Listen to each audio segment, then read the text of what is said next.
Okey, sekarang kita akan masuk soalan bahagian B. Okey, kita mulakan dengan 9A seperti biasa. Okey, jangan lupa klik subscribe.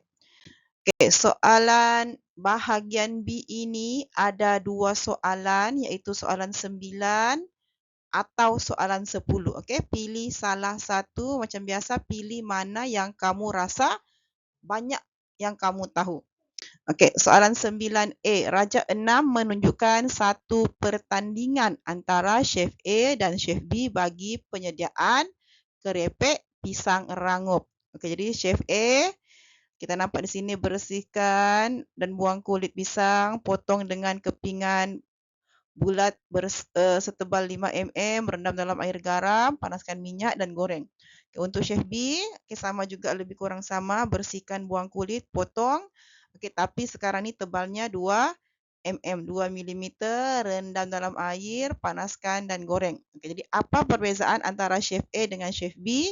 Adalah ketebalan pisang. Chef A menggunakan memotong dengan 5 mm, Chef B 2 mm. Okey, jadi kita nampak pisang untuk Chef B ini lebih nipis. Okey, kalau lebih nipis kita tahulah, okey, dia akan lebih cepat masak. Okey, soalan A1, berikan maksud kadar tindak balas. Okey, ada satu markah. Okey, jadi kita pun tulislah okey jawapannya, tulis di ruang jawapan. Okey, sedia ada ruang jawapan, kertas kajang disediakan. Okey, dalam buku soalan tu tulis itu nombor soalan 9A1, kadar tindak balas. Okey, tulis kepala soalan kalau dalam bahagian B dan C. Kadar tindak balas ialah perubahan kuantiti bahan tindak balas per unit masa atau perubahan kuantiti hasil tindak balas per unit masa. Okey, jadi biasanya untuk bahan tindak balas, okey, kita akan ukur jisim. Okey, untuk hasil tindak balas biasanya jisim, kadang-kadang biasanya volume, okey, isi padu, kadang-kadang ada juga jisim, tapi kebiasaannya kalau kita punya eksperimen tu ada menghasilkan gas, kita akan kira isi padu gas. Okey, jadi ini yang kita hafal seperti dalam buku teks, jangan ada yang tinggal, dapatlah satu markah. Okey, soalan 9A2. Berdasarkan maklumat dalam Raja 6, kerepek pisang rangup, chef manakah yang akan masak dengan lebih cepat? Okey, dia soal siapa. Lepas tu terangkan jawapan anda berdasarkan faktor yang pengaruhi kadar tindak balas. Jadi tadi kita sudah tahu, kita sudah nampak Chef A 5 mm, Chef B 2 mm. Kita tahulah mestilah Chef B kerepek pisang rangupnya lebih cepat masak. Okey, tapi kita kena terangkan. Okey, jadi kita tulis dulu. Okey, markah pertama untuk 9A2, kerepek Chef B lebih cepat masak berbanding Chef A. Okey, kamu tulis Chef B pun sudah buat memadai. Okey, tapi kalau kamu tulis kerepek Chef B lebih cepat masak, lebih bagus. Okey, dapatlah satu markah. Jadi untuk penerangan, okey, kamu kena terangkan lagi, cari lagi 2 markah. 2 poin kamu kena letak untuk dapat 3 markah. Jadi kita ulang kaji semula, kita punya tajuk faktor yang pengaruhi kadar tindak balas ada 4, KSSM, kepekatan, suhu, saiz dan mangkin. Jadi untuk setiap faktor ini, kamu kena ingat kata kuncinya.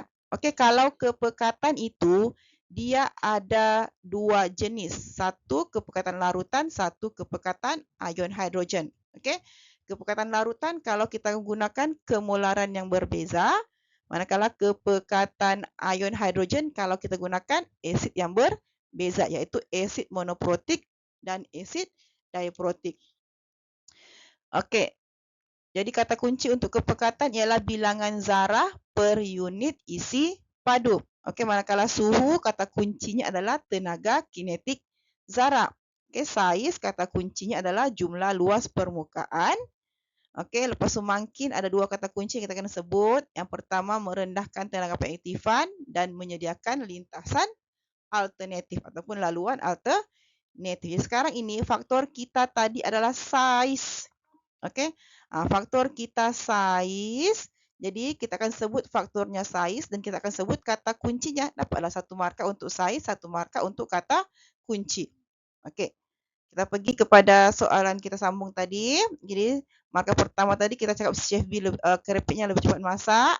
Markah kedua kita akan tulis saiz keripik chef B lebih kecil ataupun lebih nipis. Okey. Jadi bila saiznya lebih kecil, lebih nipis, dia punya kata kunci tadi, keripik chef B mempunyai jumlah luas permukaan yang lebih besar untuk perlanggaran. Okey, jadi dapatlah satu markah lagi. Okey, 3 markah full kita akan dapat untuk soalan 9A2. Okey, jadi itu untuk 9A. Selesai, kita akan bincangkan soalan 9B di next video. Okey, jangan lupa klik subscribe.